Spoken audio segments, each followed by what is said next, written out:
I'm going to start at the beginning, which is always a great place, and that is with the diagnosis of my wife with Alzheimer's disease in 2012. She was just 56 years old when it happened, and for those familiar with the disease, you may know that there's usually a period of anywhere from 2 to 4 years prior to the diagnosis that the person starts exhibiting those characteristics and symptoms of the disease, and Denise was no different. We started noticing things mainly in her work. She was a salesperson here in Atlanta and would drive all over the metro area. And I would start getting these calls from her saying, "Hey, I know I'm on Interstate 285, but where am I supposed to be going?" And I'm like, "Okay, she's stressed. Let me help her out." Or the other thing would happen, just almost the opposite. "Hey, I know I have to go to XYZ Corporation, but how do I get there?" And again, I was just like, this is very strange. And then finally, after it happened over and over and over again, and she became forgetful about several things going on around the house, I said, let's go talk to your primary care physician." We went in, and he unfortunately locked in on the fact when she said, "One of the things that's happening with me is I'm not getting a lot of sleep." And he locked in on that and immediately referred us to a sleep neurologist. And we went down that path for nearly a year and a half, and sleep study after sleep study, CPAP machine, and just a whole host of medications. None were working. Her memory issues kept getting worse and worse. And finally, another family member said, "Have you gone to a neurologist that specializes in memory issues?" And I said, "No." Immediately signed up, went and saw the doctor, and this gentleman, I love him to this day. He 10 minutes into the discussion with Denise, he looked at me and just kind of shook his head, and he referred us down to Emory University here in Atlanta for further testing. And that was about a 6 month process. And at the end, it came back through her lumbar puncture, a spinal tap test, that she had Alzheimer's. And it was double-edged. It was a shock that someone at 56 could have Alzheimer's. I had no idea. And then secondly, the good part of it was, well, that explained a lot of what was going on. So there was this little bit of relief in that diagnosis. So anyway, we came home, and I knew two things about the disease at that point. One was that she was going to lose her memories, and two, that she was going to pass away from this disease. So I thought right away, I need to know several things. And so we talked for good 2 or 3 hours about, what are your wishes? What do you want to see happen? Are you okay giving me power of attorney, healthcare power of attorney, all the legal things, the financial things? I said, "Who do you want to see?" She said her brothers and sisters. And I said, "Who do you not want to see during this thing going on here?" And she gave me some people she just didn't care to see. And it just was a good talk. The next day, I remember getting up very early because I thought to myself, I have no idea about Alzheimer's disease. So I Googled it, and Alzheimer's Association came up. I went into a deep dive into the research, what is going to happen to her, and I was simply blown away. I had no idea the depth and breadth of this disease. So one of the things that happened pretty early on with Denise is, and this I want to say about less than 2 years after the diagnosis, so we're talking about 2014, she's 58 or so years old, she started losing her ability to communicate, to verbalize. She would start sentences but not be able to finish them, or just get one or maybe two word answers out. But it was becoming increasingly a situation where I would ask her a question, what do you want for dinner? How about we go here, do this, go see a movie, and not get an answer at all. And I'm like, oh my gosh, this is getting rough. Now, at the same time, what also was happening was the disease was affecting her motor ability so that she could not understand simple tasks like getting in the car, getting out of the car, sitting on a toilet. It was the weirdest thing to me that she could not figure out how to do simple tasks like that. And it was about, it finally got to a point where it was anywhere time period of 30 to 60 minutes to get her to sit on the toilet and go to the bathroom. And I'm still amazed how she could hold it that long. I mean, she knew she had to go, but we couldn't figure out how to, and she just was resisting and fighting me or just not able to figure out how to sit down. It was the weirdest dynamic. Same thing again with the car. So, I was still working at this point, and had hired a companion care person to come in and watch over her during the day. And I remember coming home one day, and just totally exhausted from work, the commute, and then my impending responsibilities taking care of her at night. And we got dinner, watched a little television. She went to bed. She goes to bed fairly early, around 7:30. I stayed up to decompress with a few more glasses of wine and went to bed. And I remember laying there next to her. She's fast asleep. And I said in my head, not out loud, not verbally, but in my head, I said, Denise, this would be so much easier if you could talk to me. And in my mind's eye, in my head, I heard her, not just a generic voice. I heard her voice say, well, talk to me. And I immediately, there wasn't not an instant of time that went by. I just dove right in. I said, well, the biggest issue right now is getting you on the toilet. It's taking a long time. We're struggling, we're fighting. How do I get you on the toilet so it's easier? And she put in my mind's eye again these images of putting one hand on this shoulder, one hand on her hip. She said she told me what to say to her, and I just remember saying thank you at the end of that, going to sleep. And the next morning, I tell people in the history of mankind, I don't think there's ever been a husband who woke up so excited to take his wife to the toilet as I was. But I was. I got her in there and verbatim did everything she told me to do, say to her, and 30 seconds, she's sitting down. And I am like the NFL football player in the end zone doing the dance in the bathroom. And she yells at me, get out.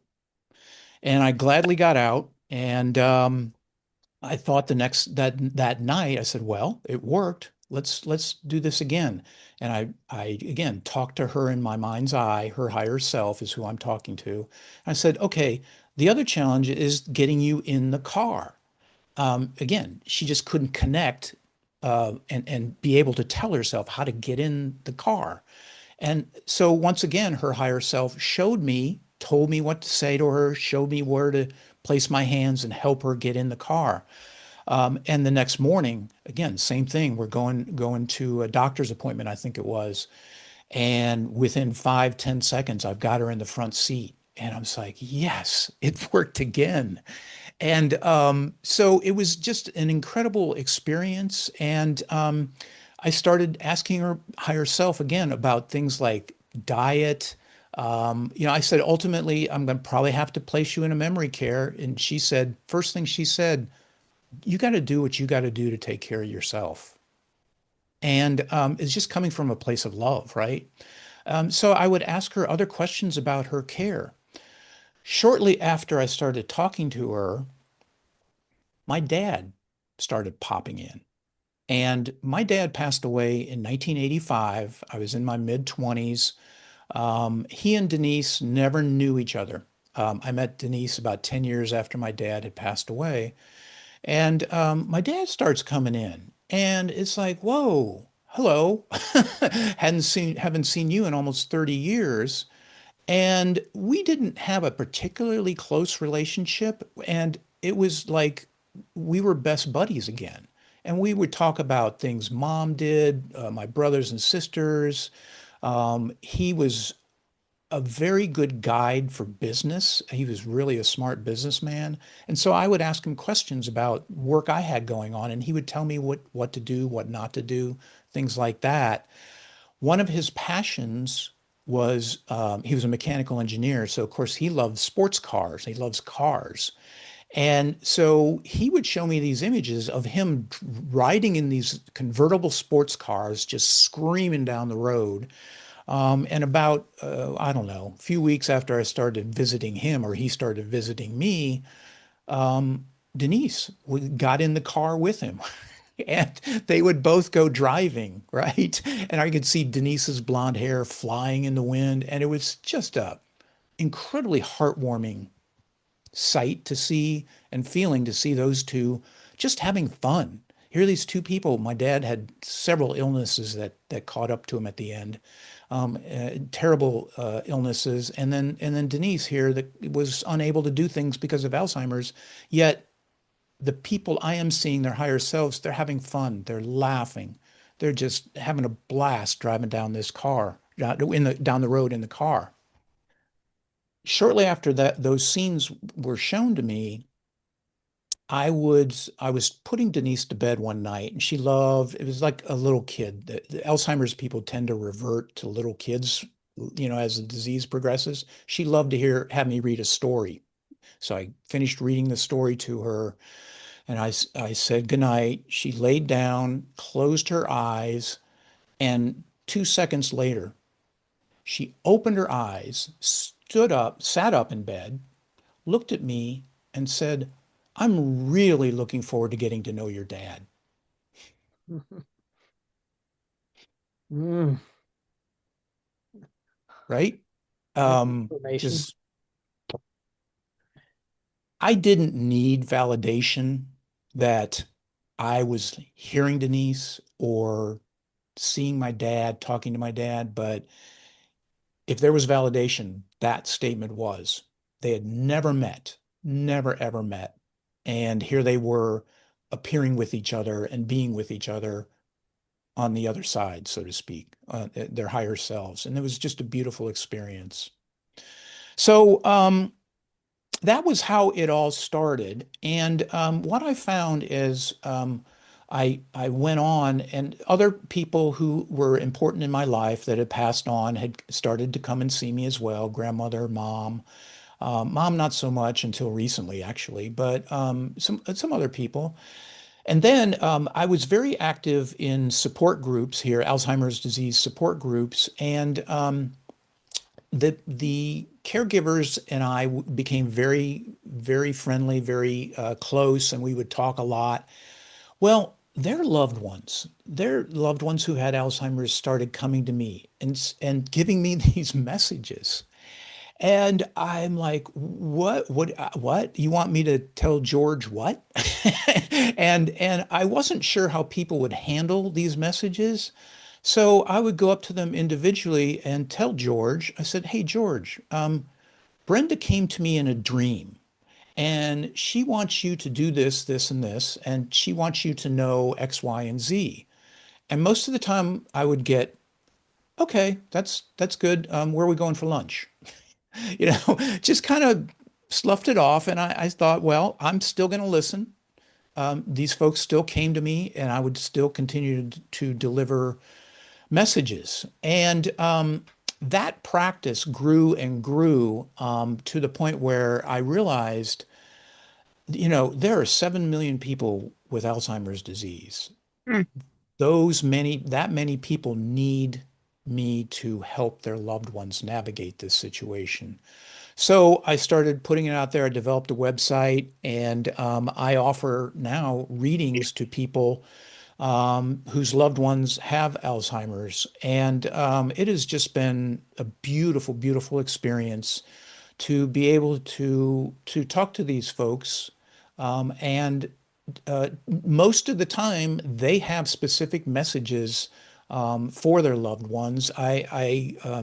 Typically a session will be that I connect with that person who has the disease, their higher self, and they give me a lot of information. They want to know that, hey, I want more to drink. I don't want that stupid water. I want flavored water. I want more bananas. I want to face out the window, and all kinds of information before I even have the session. And then during the session, I'll relay that information and then answer any questions that the caregivers have. And it's just as with me, a real sense of relief to those caregivers to know that their loved one is still in there. They have needs and wants, and they're able to fulfill them where they couldn't before.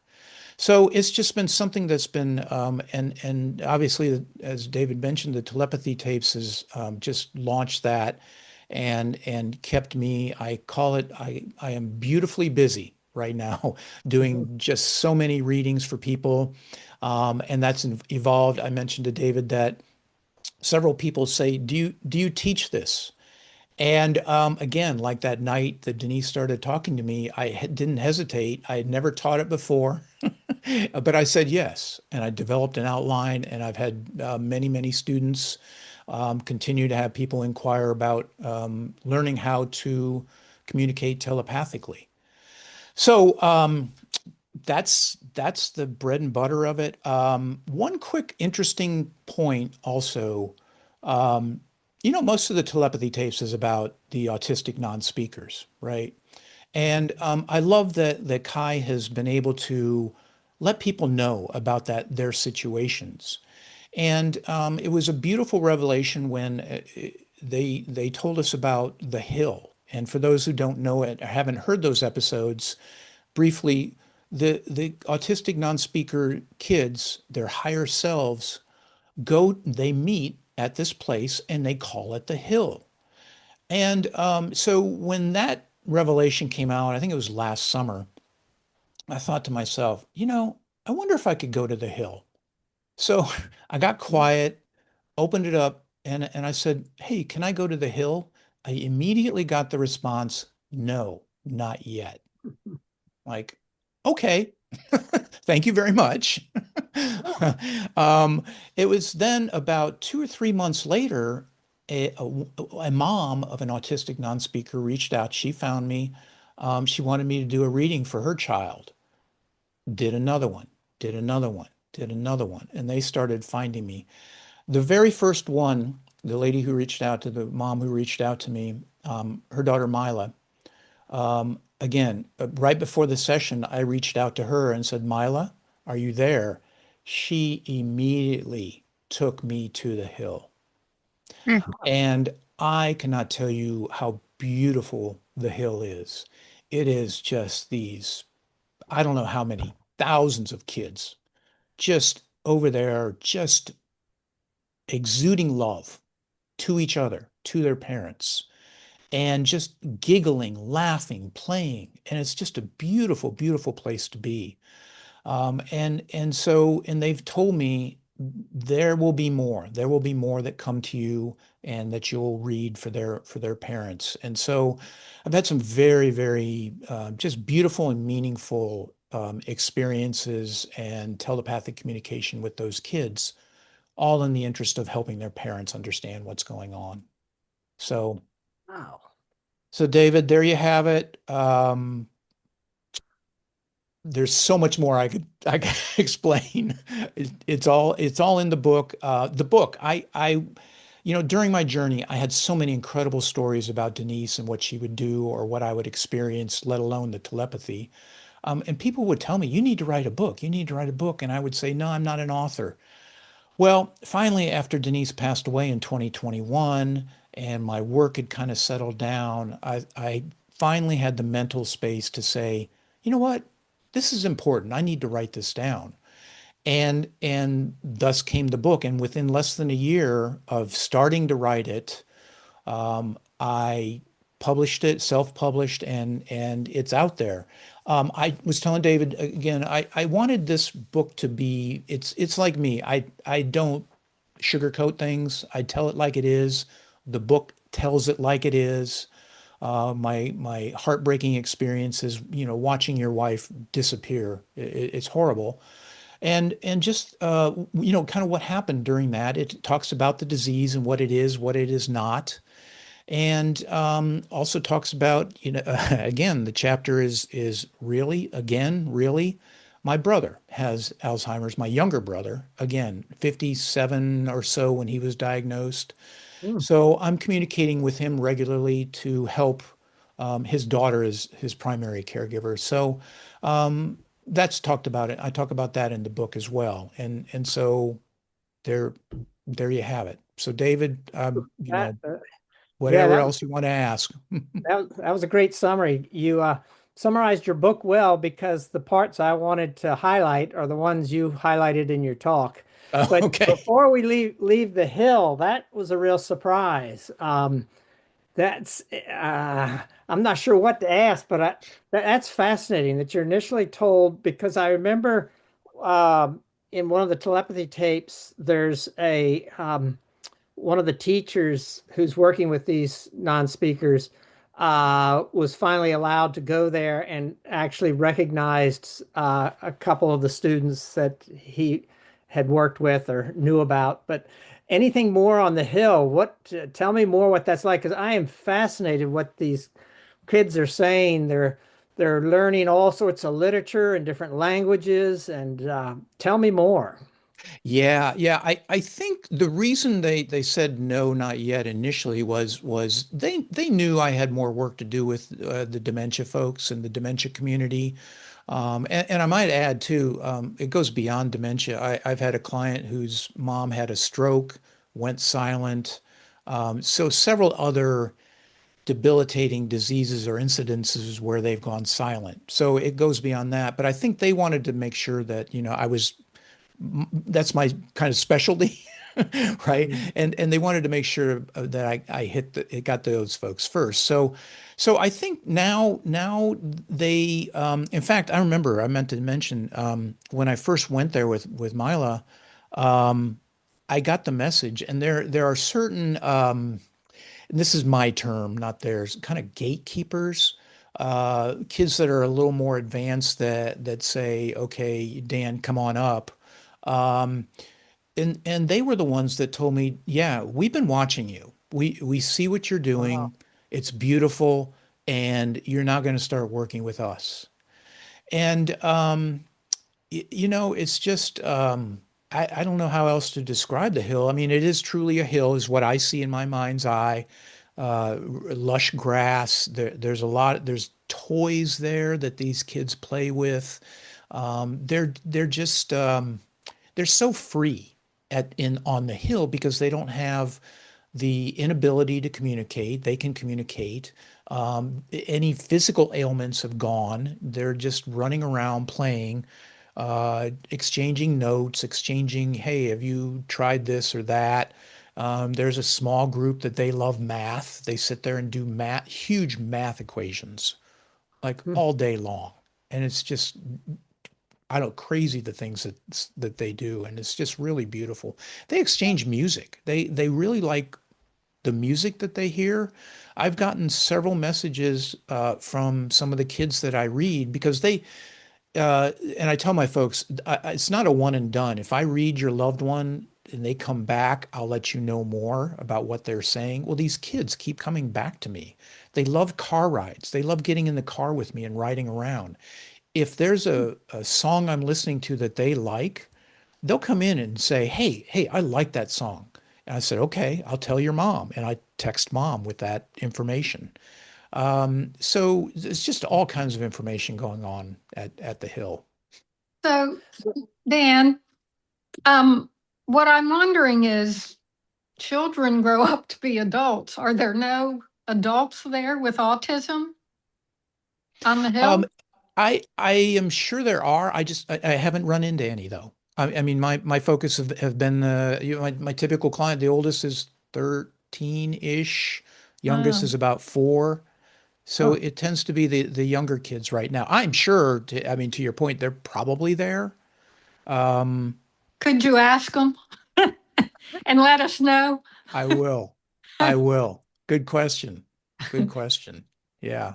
Yeah, because you're right. I mean, they grow up eventually, and typically don't lose. I mean, they typically are non-speakers their whole life, as I understand it. So yeah, Yes.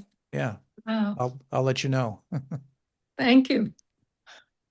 So they appear on the hill as they do here in physical life, the same age, etc. Yes, yes, absolutely. Yeah.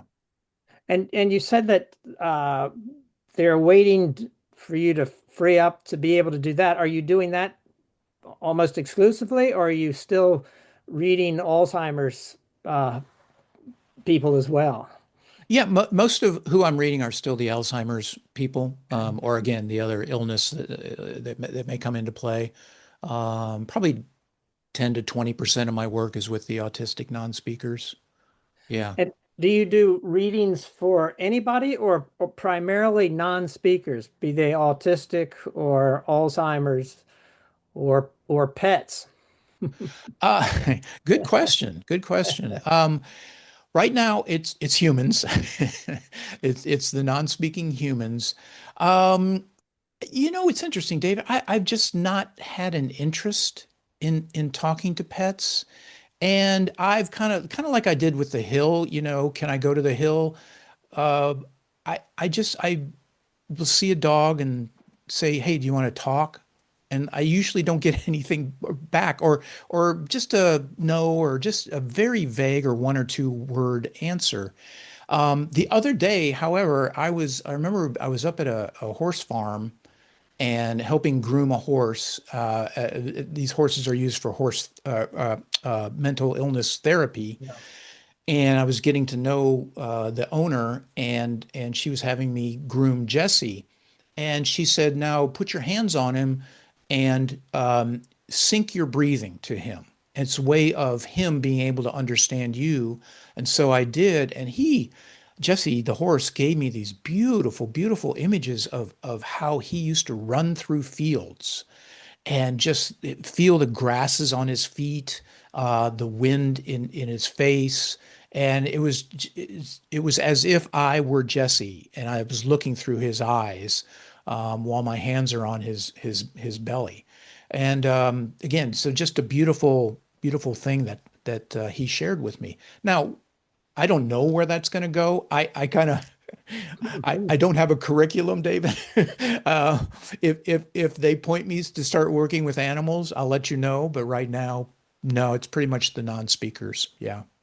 Yes, the only reason I bring it up is I was this afternoon with a doctor who consults me for his pet, and then it came up that the Washington Post today has an article on pet psychics and how there are hundreds of people able to connect with their pets through these. And I haven't seen the article yet, but I share that with the group. How do you think there's any reason you were able to do this gift, and how successful are you imparting this?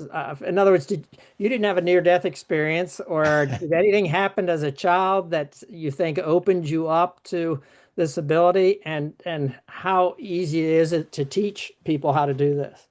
Yeah, yeah.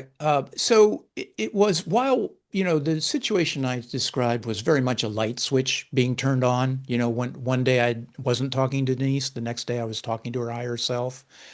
I let people know that it was probably decades of work that I was doing that got me to this point. Hmm. I grew up in a very strict religious dogma, broke away from that, and that was really a defining moment in my life, and that it opened me to so many other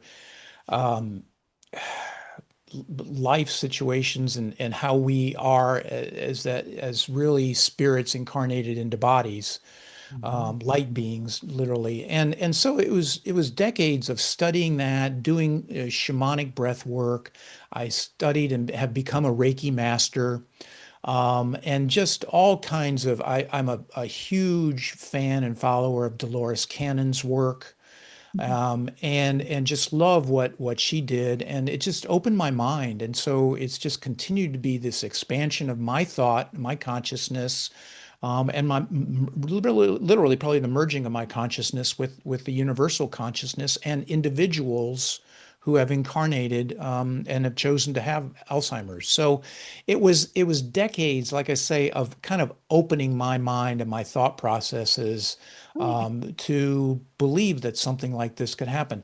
I do remember, a situation, an experience of deja vu when I was younger. I remember seeing John Edwards, the medium, on TV, going like, "Yeah, I want to be him," you know. So there was this kind of desire, and so I like to think I manifested this, but that's how that happened. And the Yeah. second part of the question, how successful helping other people? How many people have been able to do this? Yeah, yeah. So most of the time, people are have some telepathic communication ability. Okay, they come to me with, much like I did. I went to a teacher as well, my mentor, and learned how to fine tune things, so to speak. They're coming to me with the thoughts of, "Hey, I think my dead mom is coming through to me. I get these hints of my dog talking to me. I'd like to develop that." And so what I'm teaching them a lot of times, honestly, there's four cornerstones of telepathic work that I teach and that I do, but it's also so much of it is um, letting them know to trust their intuition, trust that that message that you're getting, yes, that is your mom, right? Mhm. And just because the more you trust, the more you're given back. As I mentioned during my initial experience with Denise, when she said, "Talk to me," I didn't hesitate a split second. I just immediately trusted that that was her and started communicating with her. And that's a lot of what I teach these folks that are coming to me. So they've had some ability. Um, it's not the person mired in religious dogma or just doesn't believe in any of this woo-woo stuff. It's people that are on a similar path that are want to embrace this path even more.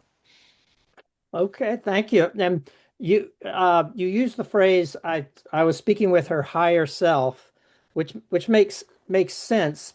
But do you want to explain what you mean by that? In other words, I gather that when we incarnate, we don't bring all of our energy here. We leave some on the other side, and you believe that's who you're speaking with, where they're unencumbered by the human brain and the filter that's dealing with everything here? Or tell me That more about that. exactly. You said it beautifully. That Okay. that is exactly who I'm talking to. That part of us that is still on the other side, that is all knowing, all being, all loving. That's the most Hmm. important part. That it's the all loving part of us, that is not fully in our bodies. Now, there are some of us. I believe I'm one of those that recognize, you know, who I am. I'm a light being. I just happen to have this skin on me, and so I can connect to the higher selves. A lot of people call it, that's your soul. Yes, I guess you could use that, but I really prefer the higher self, the light being part of all of us.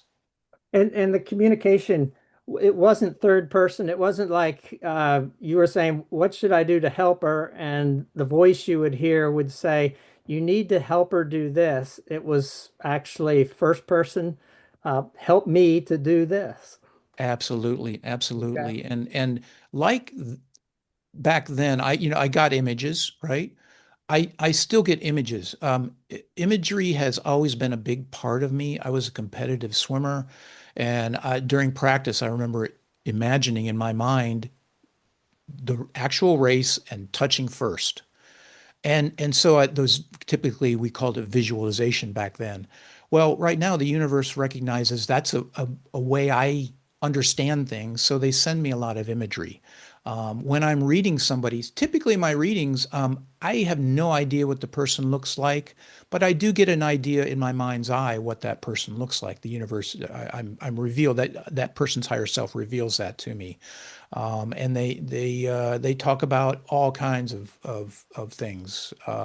So anyway, yes, there you have it. And you may not have ever seen them before, but they are unique voices. It's like when your father came through, you recognized it immediately as this heavy voice, a deep voice you said there, like he was Yes. standing right next to you. So each of these people you communicate are sharing a voice. Yes, absolutely. Now, I will say, because I obviously I knew my dad, my mom, my brother. I hear their actual voices. Now, if David, I'm reading your mom who has Alzheimer's, I don't hear her voice per se.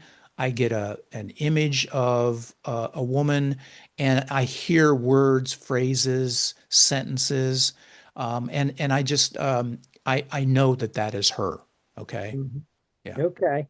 And also in your book, you say, I usually receive an image of the person as they appeared if they have passed along to the other side, or I guess what they would have looked like when they died, or if they're here, currently appear as if they're still living, like they're in the memory unit. They look like that. But your father appeared like he was in his 40s, which I've always heard that when we see our loved ones, they'll appear to us in the prime of their life. Sounds like how your father appeared, but that's not always the case with the people you're encountering or reading. It's interesting. It's a mix. Sometimes I'll see them as they are. A lot of times, though, I will see them in their prime, in their 30s or 40s. And one thing I did want to mention, I know you have other questions, because I have something. You have a lot of You questions. go right ahead. I'll drive you nuts with questions, and I promise everybody I'm going to give you all time to talk to them. But go ahead. So one of the things that I have found fascinating after doing dozens of readings, that again, this is with the dementia folks in generic terms. I am told how close they are to transitioning. They will Hmm. tell me, you know, I'm tired of this disease. I'm tired of this crap going on. I'm going to be checking out. Like, okay, is anybody joining you? And the closer that person is to transitioning, the clearer the visitors are, the more visitors they get. And those visitors are typically people that are significant in their life and that have passed on already. Hmm. Guess what? Primarily mom and dad, right? A Hmm. lot of times it's sisters or brothers. I've had the person's close childhood friend show up, and I see an image of if it's a woman I'm reading, she and her best friend, 6, 10, 12 years old, jumping rope, playing hopscotch, right? And they're doing kids things and things that really help the person with dementia transition easier. And I tell my client who I'm doing the reading for is that what a beautiful thing. That as we get closer and closer to transitioning, we're visited by people from the other side. All, I firmly believe this and know this, all in an effort to make that transition easier for us. And it's certainly easier for the person with dementia. Yeah, that's interesting. How much control does the individual who's dying have over when they leave? I ask that because of what you just said, and in your conversation with your father, it passed along. He says it passed along early so that you could soar. You were trying to mold your life after mine. You need to live your own life and live it the way I hoped I instilled enough good values that can keep you grounded, yet you need to soar. And then later you talk about asking your father to encourage Denise to move on. So when it's your time, it's your time. But then again, how much control do we have over when we transition? Yeah, good question. I firmly believe we have complete control, absolutely 100% control when we pass on. Um, in Denise's situation, I'll be quite frank and honest. I was getting tired of this disease, and I was getting tired of seeing her in just a wretched condition, emaciated. She weighed probably 60 pounds when she finally passed away. I said, "What are you doing? Why are you here?" So I was encouraging her and then having encouraging my dad to help. In hindsight, I probably would have brought her parents in a little more to aid in that process. But yeah, we I believe firmly we have contracts when we come in, and that we decide when we want to go. Hmm. Okay, thank you. I'll do one more and then open it up, and I'll probably think of more later.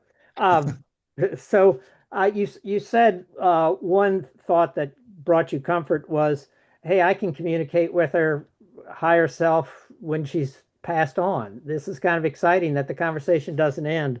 Did that happen? You do mention she looked like a white shimmering light. Was that after she transitioned? And have you continued to communicate with Denise? Yes, that's what she looked like. Now she's when she comes back to me with messages. Yeah, I see her how she presented herself to me here, right? And I know it's her. And yes, I'll ask her. We're having a problem with one of the kids. Like, hey, what would you suggest Yeah. we do with this one, right? Um, or other things that might pop up. But mostly about the kids are the questions I have for her. Yeah. I'm curious, is that why you said you could be of more help to us on the other side? Because she was able to advise and see things from a different perspective and advise you? Absolutely. Wow. 100%. Absolutely. Yeah. Yeah, because literally for the last would have been around 6, 7 years of her life, she couldn't communicate or couldn't give advice or suggestions or anything like that. And it's like, oh boy, I know once you transition, and talking to your higher self, you're going to have a lot of good answers for me. So Right. so yeah, let's get there. And it's not necessary for someone to be with your ability to be able to have the conversation with her. I assume that she's able to advise your kids, say, through intuition and other hints. Any comments on that way she can help? Yeah, absolutely. That's part of what how the help comes is talking directly to them. Now, as I mentioned in my when I teach, I encourage people to trust and listen for that intuition. A lot of times we don't. Mhm. I know our one son doesn't. He's so you have to kind of open your ears to that possibility. I'm using that as an example. It's not your ears, it's your mind, your mind's eye. You open your mind to that possibility of being able to communicate with someone on the other side. Then more and more messages come through. You start to hear messages, or your intuition, like you say, your gut feel, it might be a direction that mom gave you instead of just you're thinking you're doing it on your own. So yeah. Mm. Okay, great. Well, let me open Dan up and share him with the rest of you who may have questions. And I have some more regarding the telepathy tapes, what was said there. But please, who might have questions for Dan? Well, Joan I got does, and Hi, then Tom. hi Dan. I just was wondering when you said that you asked Denise, why are you still here, if she answered that or Um, yeah, and it's really it was the answer was to learn lessons. You still had I had some more lessons to learn. And I've come to find over the years in doing more readings for people, that's a very, very common answer. People will ask me, why did my wife get Alzheimer's? Why did my mom get Alzheimer's? And the answer I consistently get back is because you have lessons to learn from this disease. Yeah. And that can be a variety of whether it's learning patience, learning how to be a caregiver, learning financial responsibility, because that's all tied into being a caregiver too. So there are different aspects. So I encourage people to consider, what is your lesson? But because that's why your loved one got the disease, and that's what they're trying to tell you by it. So, oh, Opportunity. I wanted to add something. Totally forgot about this. When it came to the autistic non-speakers, so I have been given the message repeatedly. Why do they get it? It's like they are here to teach us all about telepathy and how valuable it is, especially their moms. They want their moms to learn telepathic communication. And I'm actually working with a couple moms that I did readings for to stop using your mouth to talk to your son. Use your mind to communicate with him because that's what he wants. And so that's why they're here. They're here to raise that vibration and raise all of our abilities to communicate telepathically. And I thought that's beautiful. Very exciting. That's cool. Yeah. That's great. Thank you.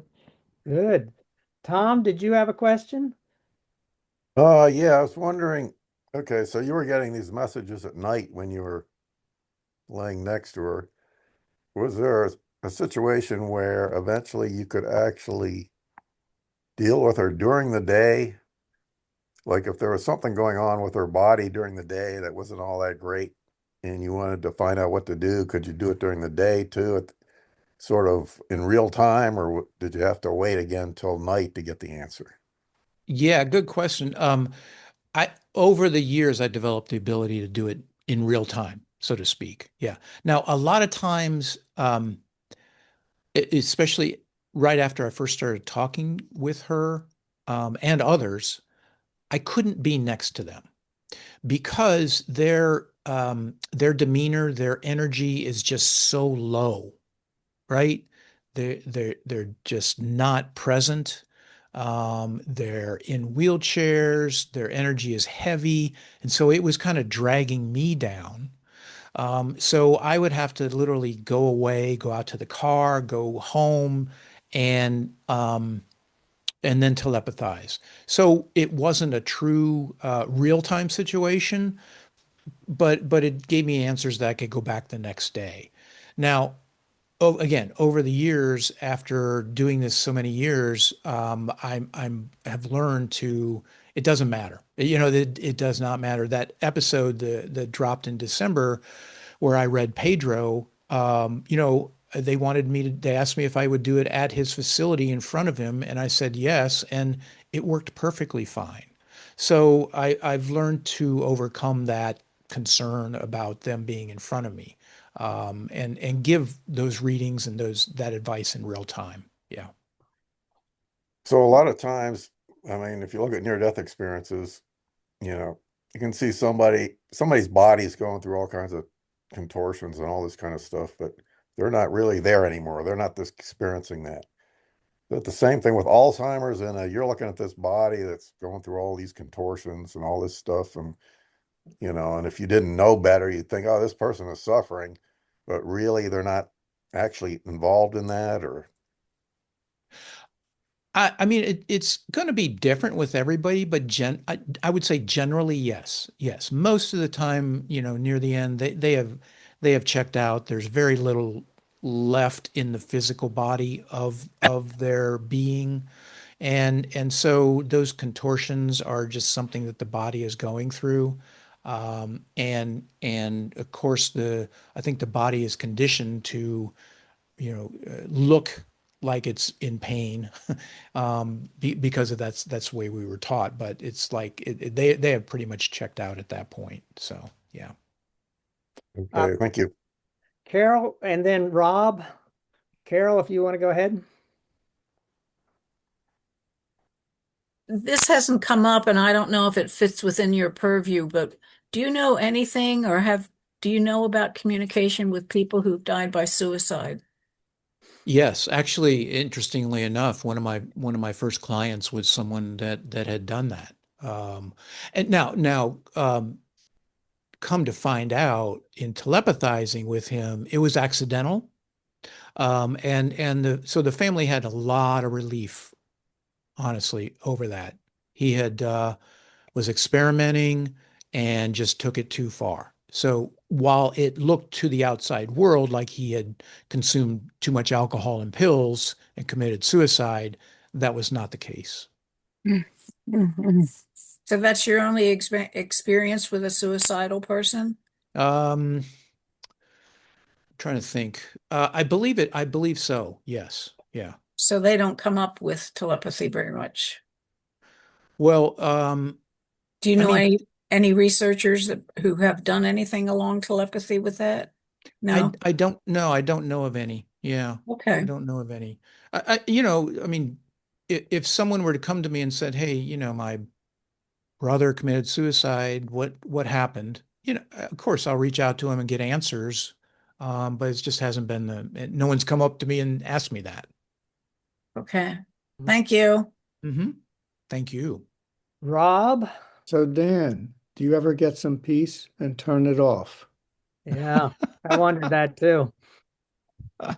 Great question. So, yeah, that can happen where you get the constant communication, and I know some other practitioners who have that issue. And I remember when this first started, I had the clear thought, I do not want to be one of those people that gets constant messages because I thought my life would be a wreck, honestly.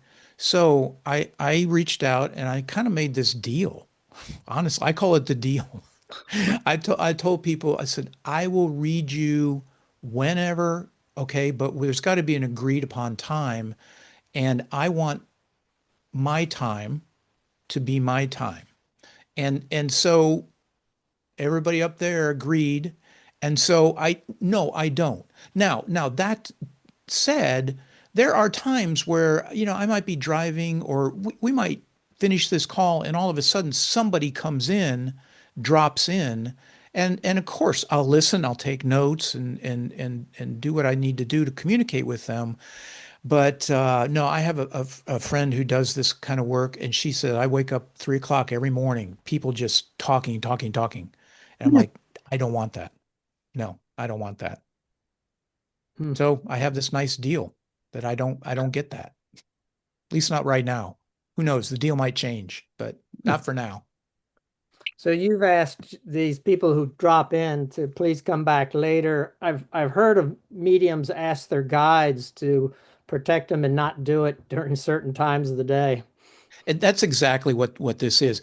Yeah, Okay. it's like I try, at night, okay. But you know what? If I don't know what am I doing? Watching TV. I don't. There are times where I just kind of want peace and quiet. I don't. It's really more David, that I don't want the constant messages.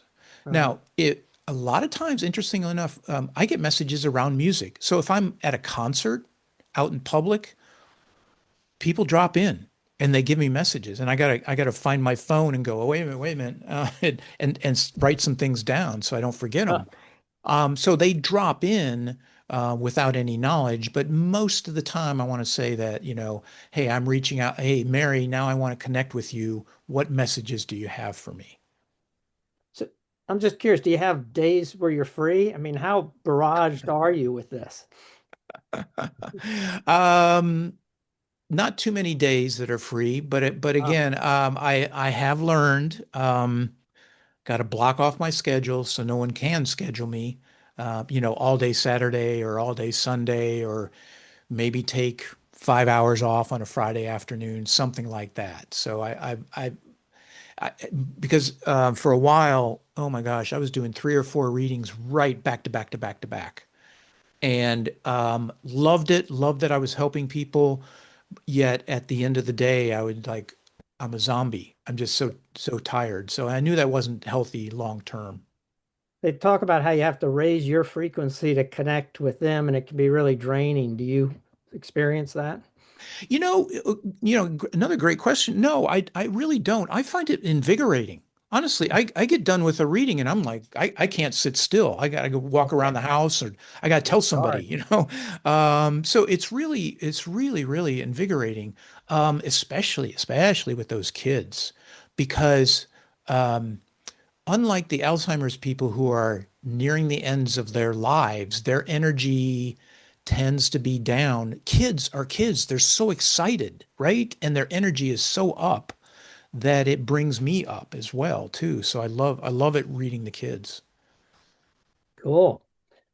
I've got some more, but does somebody want to jump in before I I share see a a hand telepathy case? raised, Oh, there David. it is. Yeah.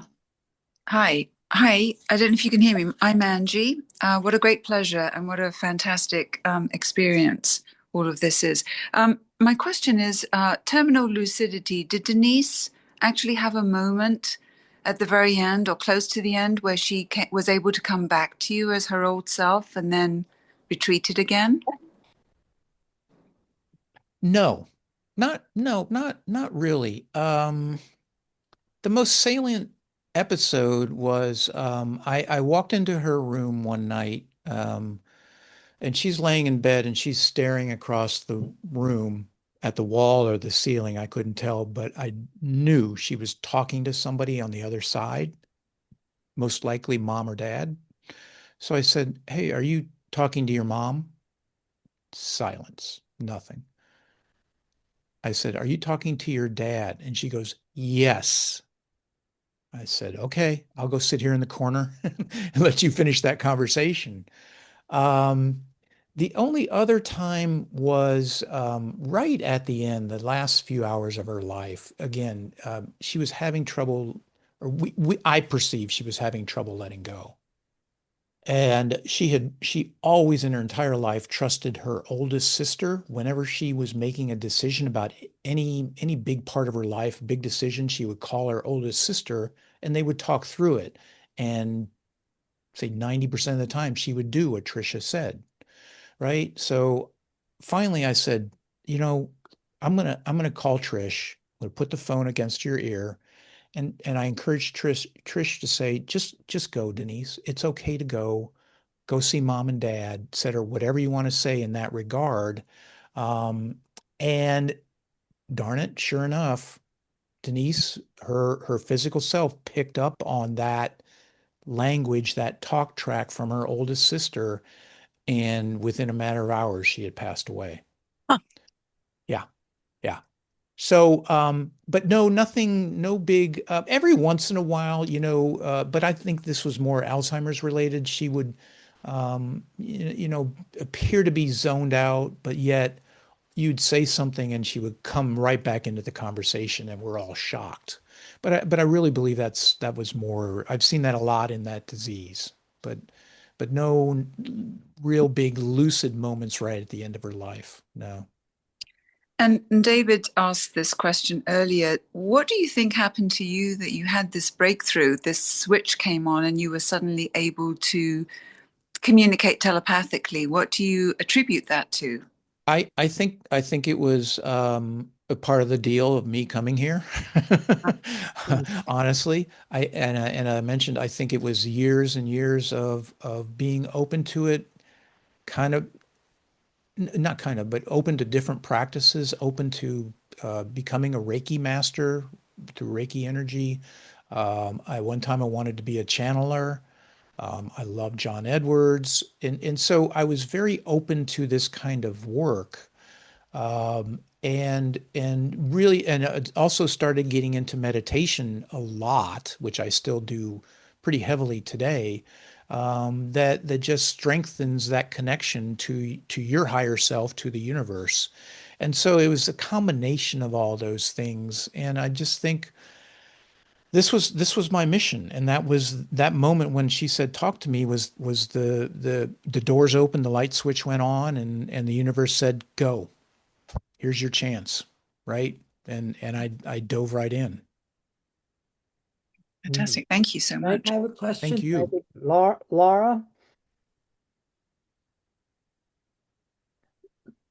are you unmuted? So there. Yeah. Yeah, I'm Laura. Thank you for being here. I Yeah. have two questions. One, just quick one. Does your book teach us how to become more intuitive? Is there any piece of the book that is a teaching chapter on how to sensitize ourselves to communicating with the other side? Not really. No. Okay. It's more examples about what happened. But no, not Okay. really. Then I have a second question. This may again be out of your purview, but um, you mentioned, and we've all read many, many, many times about how people who are transitioning from this world to the other side are met or greeted or even have loved ones come for them, often parents or, you know, anyone very, very close to them who loved them, whom they trusted. But when you said that tonight, it just made me wonder. I'm thinking that's because it's difficult, perhaps, to make that transition. There's a part of us that even biologically doesn't want to go, does want to live, here, even when we're so ready to go. But I'm wondering, I've never heard anybody talk about the reverse. Is it so easy to be born that we don't need guides and assistance with that transition?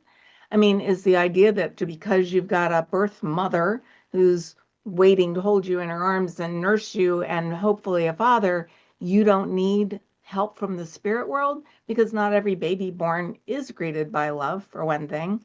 And so, do you have any sense, just because you're a part of this world, that there are beings who help us leave spirit and become incarnate?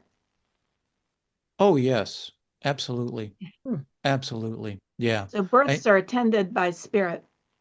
I'm sorry, say that again. So births are attended by spirit. I think the attendance part happens before we incarnate. That we have a team, a soul group, whatever you want to call it, and we sit there and talk before we incarnate. Like, okay, this last one you learned this lesson. This time around, how about you learn these lessons? Let's go study this.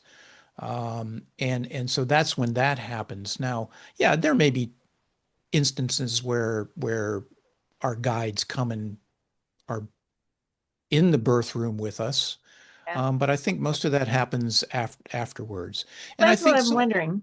That's what I'm yeah, wondering because I totally am with you on the whole planning the life out. And I've had a dream experience where I was at that table and we were all planning it out like scripts and a play. You're going to play this, you're going to play that. I'll be the father, I'll be the errant husband, whatever. But it just never occurred to me that we might need leaving the body, leaving something physical and becoming spirit seems to need a lot of loving assistance. So I just wondered, for the first time, leaving spirit and getting into a physical body and entering this world, does that also need yeah, assistance? yeah, that's a great question. That's a great question. I would also add to it, I think there's some souls or higher selves, spirits that don't need as much help transitioning back to spirit. They're just so higher elevation, higherly elevated, aware, that they don't need the visits necessarily by mom or their beloved pet when they were a kid. It's just a more natural process for them. So it's not, I would say it's probably most people though that get visits by mom or dad or brother or whatever that's going to help them move on. Because I also find that there's a lot of fear at the end, unfortunately, right? And I think that's what holds a lot of people here physically. So actually, and to that point, it's not in the book either, but I've started a practice. I call it peaceful passages, where people will come to me and say, "Hey, again, like your wife, my dad's stuck. We don't understand why is he here." Mhm. So I will go talk to dad's higher self, bring in guides, bring in his loved one's mom, typically again, and just explain what a peaceful process that transitioning will be, that he'll be greeted by all these beautiful people that he's missed all these years. And it's such a beautiful thing. And it works. Usually within a day to a week or so, that person ends up passing away. Thanks. In any sense of whether, I'm sorry to interrupt, Alexandra. Any sense Okay. as far as Okay. after they die, whether they don't transition fully home? You hear about there's some debate about whether, I don't know that it's purgatory, but they're not transitioned completely home. They're fearful. I know of a Catholic priest who said he spends much of his time helping these people cross. They come to him, similar to the way people come to you, and he helps them cross over. So I don't know if you've encountered any of that. Well, there's certainly the fear prior to passing. Right. Afterwards, no, it's I don't know how to describe it other than that it's a spiritual family reunion. You know, you're surrounded by people that you've experienced in your life that loved you. So it's a beautiful experience to pass along. That's why I don't have any fear of that happening when it happens. So yeah, it's a beautiful time. I don't. Again, just a personal thing. I really believe this. I don't believe there's any kind of purgatory. There's any kind of punishment. There's no absolutely zero judgment. We're greeted by people that love us, and it's a place of love is where we're going. And what about ghosts who are supposedly so fearful of going home that they stick around in this plane and sometimes need help to cross over? Anyway, that's an endless conversation. Yeah, well, short answer is yeah, I believe that happens, unfortunately for them. So, but there are light workers out there that help them along too. So, Yep. yeah. Yep. Alexandra, you're on. Hi, Dan. Hi. Thanks for your sharing your story tonight. It's always so uplifting to hear all this good news about what happens next. I'm not sure I'm really clear on my question, but I've just really recently acquired a 20-year-old autistic step grandson, and he's only been in my life for a couple of years. And I didn't have anything to do with raising him or know really his total history. He's 20, and his parents seem pretty clear that they did give him every possible opportunity. But my question, I think, is I have a good relationship with my new son-in-law. I'm so fascinated by the telepathic tapes, and where would be a good place to enter with him to introduce him to this idea? Well, I guess backing up, is this step grandson of mine on the hill? Is he somebody that is communicating or can communicate telepathically?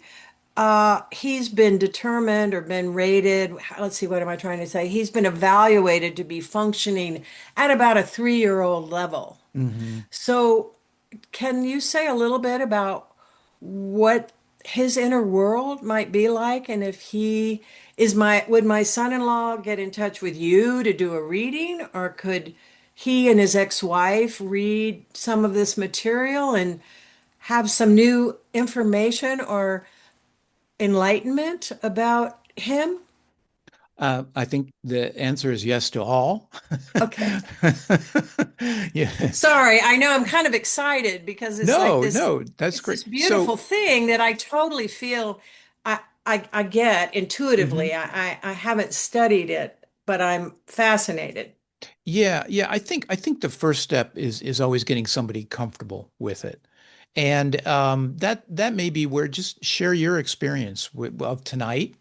share your experience with the telepathy tapes, and just throw it out to them and say, hey, this, your son can talk.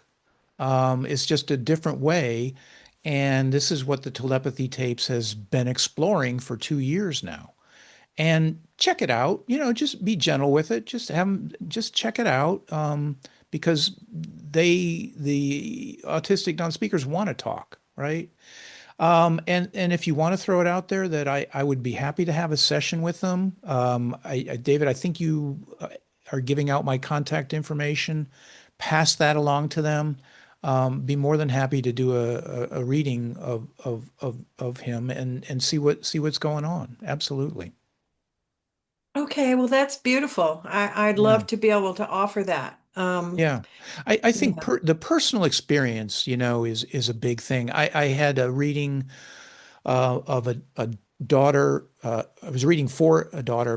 Her mom had Alzheimer's, and she said, "I wish my dad was open to this, to hearing all this." I said, "Well, just gently approach him and see." And lo and behold, she did a great job, because a couple months later, I was doing a second reading for him of his wife, and he was like blown away. So Wow. I can just say, just be gentle. That's the main thing. Mhm. Yeah. Okay, thank you. Hmm. I have an excerpt from the book. Just wanted to ask you about it. I thought it was interesting. You came to Denise, it sounded like moments after she died, after she transitioned. You were in the room and you asked to sit alone with her, and you sensed that she was up at the ceiling, had floated there, and that she's not here, but she's up there at the ceiling. And then you heard, "Yes, I'm up here." And you said you could sense her floating near the ceiling, looking down at you. She was free, she was happy, and wanted to reassure me she was so. She thanked me for all I had done. And I said, "Talk to you soon." And she replied, "You bet." What was that like in real time to talk to somebody as they're leaving? Yeah, yeah, that was really interesting. So technically, David, I was actually not in the room when she passed away. And I had this, going through the whole process of the disease, I had this romanticized viewpoint of that I would be there, right, and help her. And like that didn't happen. It's like I had to go somewhere that morning, and my son had taken over. Kind of, we were on a watch, right? So there was somebody always there in the room with her, Right. and it was my son who had just come into the room to relieve me, and they said they turned back around, and she'd stopped breathing. So called me, and I came back. So I was back within less than an hour after she had passed away. But here was the interesting thing. I walked in the room. I never had the urge, desire to look at her physical body. It was meaningless at that point. Mhm. And my attention was drawn to the ceiling, and that's where her higher self was. That's where this beautiful white incarnation of her was, and that's where I had that conversation that you just mentioned. It was all right there, and I never did see her body at the end. Okay. And she stuck around at the ceiling for an hour for you to Yes, say goodbye. yes. That's There great. there is no they don't have watches over there on that side, so it's like, it doesn't matter. There's time. Julie wants to ask something or say Hey, something. Dan. Hey, Hi. You know how a lot of us can say, it's okay, you can go now. And that seems to help give them permission to cross over for some people. I'm wondering, does the opposite happen? Because I'm thinking of a friend of mine who's visits with her mother every single day and has been doing this for years. The mother has Alzheimer's. She's angry. She's combative. She's violent. It's just, and it's like the girl's daughter can't get married yet because I sort of feel like she's keeping her here. I don't know this. I don't know any details, but I'm almost wondering, is her heaviness keeping her mother here when this has gone on for years, and the mother's in this memory care unit, and I don't Mhm. know. What do you think? Yeah, and Julie, this is for everybody. This is exactly what I talk about in my coursework, my workshops that I teach telepathy. If you think that's the case, that is the case, Mm, right? yeah, And you're exactly right. I've had several clients that still working with them, where somebody in the family, somebody in that person's circle is holding on to them, whether it be they don't want to give up on them, they feel like they're there to be the martyr and keep Right. them here, keep them healthy, keep them better, make them better. And I'm like, what are you doing? yeah. Um, and they're so afraid of letting them go, Mhm. for whatever myriad of reasons. And so what I find I have to do is I have to go talk to that person's higher self and say, just, Ah, hey, and I'm paraphrasing, but take a chill pill, right? yeah, This is not your journey. Let your dad go, let your brother go, whatever. And as well as working with the person who is ill as well mhm. too. But absolutely, absolutely, there are people here that they don't want their loved one to leave. I mentioned the stroke victim, the person who had the stroke, the lady, their children, the girls reached out to me and found me. And I did the reading, and they called me back, I don't know, a few weeks later, go, Mom's hanging around. And I said to them, it's your dad. Your dad cannot let go of her.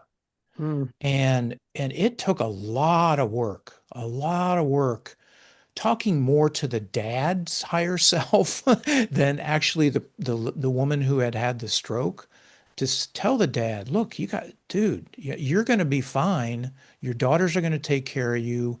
And let your wife go. She's suffering. So yeah, that was a very extreme case. Very extreme case. She had been unconscious for months, and he was holding on to the fact that she was going to walk out of the hospital. Yeah. Yeah. Angie, is your hand up? Yes. Yeah. Oh, that's technology there. I'm impressed. Go ahead. I just pressed a button. Just a quick question. So, Dan, you've been working with autistic people, mostly youngsters, and Alzheimer's patients, sufferers. Have you ever worked with anyone who's in a coma or anyone who's had a stroke who's no longer verbal? Yeah, n not yet on the coma. I have a feeling that's coming. Yeah, the woman I just mentioned, she had a stroke, and she was, I don't know what the condition was, but she was just very unresponsive and not able to communicate. And that was several months, and then the kids reached out to me, and I did a reading on her. So yeah, stroke victim, absolutely, absolutely, yeah. And there was somebody else, and I'm drawing a blank right now, that had a special condition,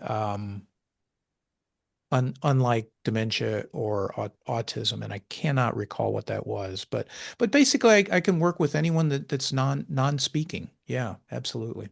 And you're really working with people who are still on this plane, who's still alive but compromised in some way because of a disability. But are you a medium as well with people who have completely transitioned? I know you mentioned your dad popping in with your experience with Denise, but do you talk to the other side, or is it always with the human still being alive, on this plane that you're communicating with? Yeah, typically. So yes, the answer is yes. I do communicate as a medium. I'm not big on terms, but I guess that's what I do. And I would say most of that work is with someone who is about to pass away, about to transition, and I will work with the people on the other side that are going to help them transition. Um, every so often, I will have someone pop in that has transitioned, that wants to talk to their loved one. I have some friends who their mom or dad pops in every once in a while, and I'll give them messages. But that it's not primarily what I do. I can do it, will do it, be glad to do it. Mhm. But it's kind of an adjunct to what I'm doing already. Have you ever had a past life regression and experienced or any pre-birth memories? Do you believe that you and Denise and some others basically planned to have this lifetime where she would get this horrible disease at that age and that you would then step up?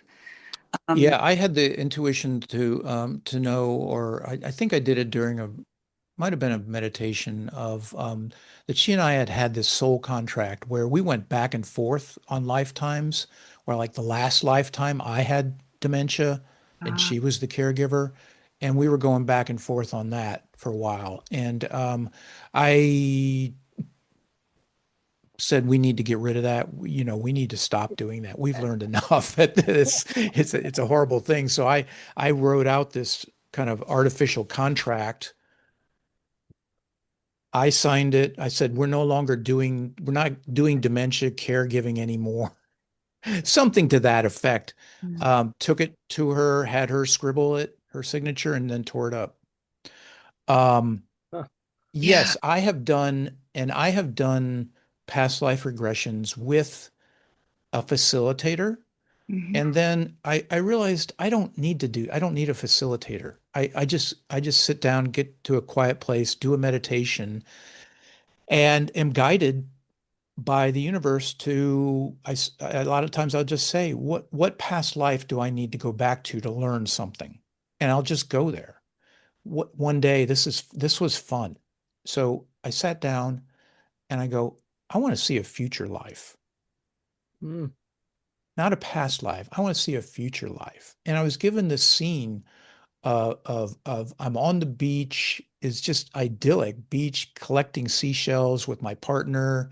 And she and I are just laughing and having fun. And it was like centuries ahead of where we are now. So yeah, so I believe, you know, I mean, I do it regularly, only as I need to, though, you know.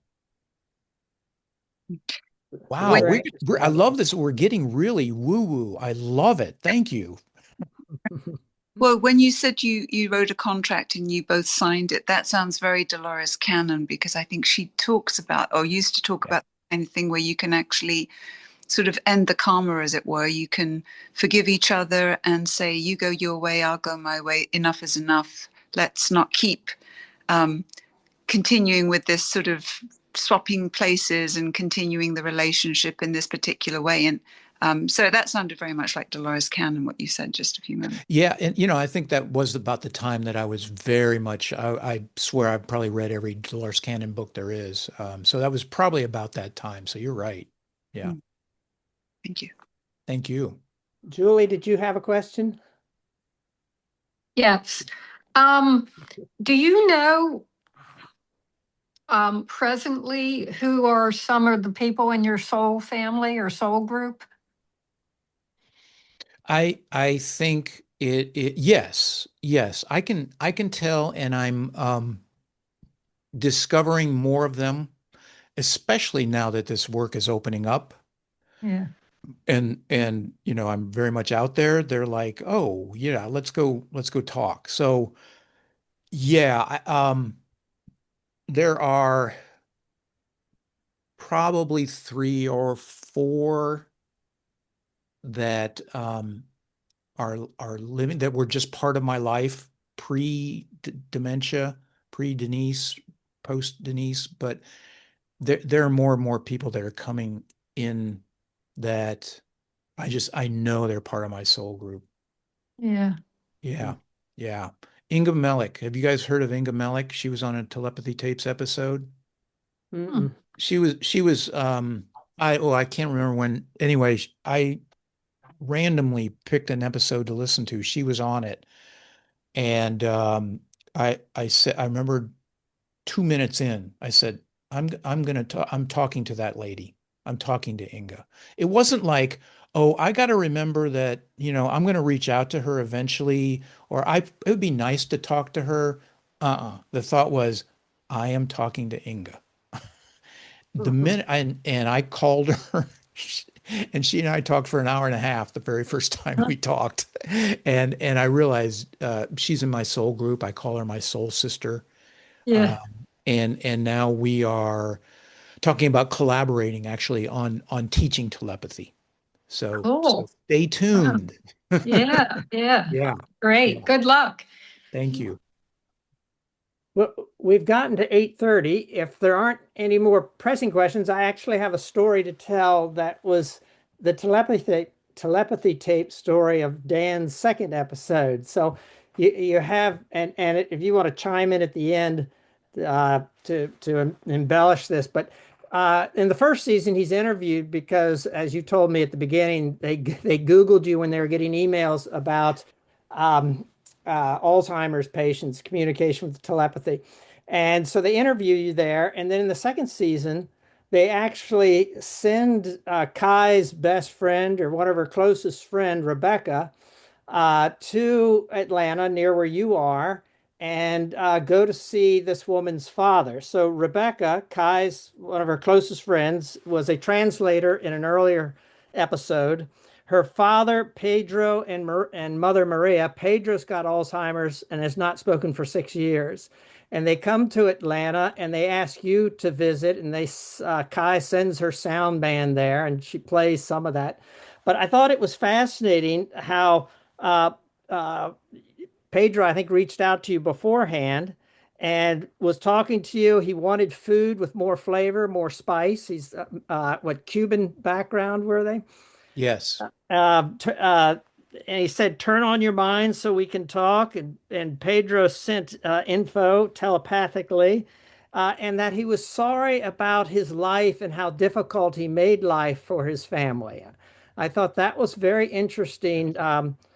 Some of those things happen in the terminal lucidity last moments of life. It was interesting that he was able to do this 6 years after he couldn't communicate anymore, to be able to share that with his family. And I loved how she realized later, Rebecca did, that she didn't translate some things, but Dan was answering questions from you, which I thought was pretty cool.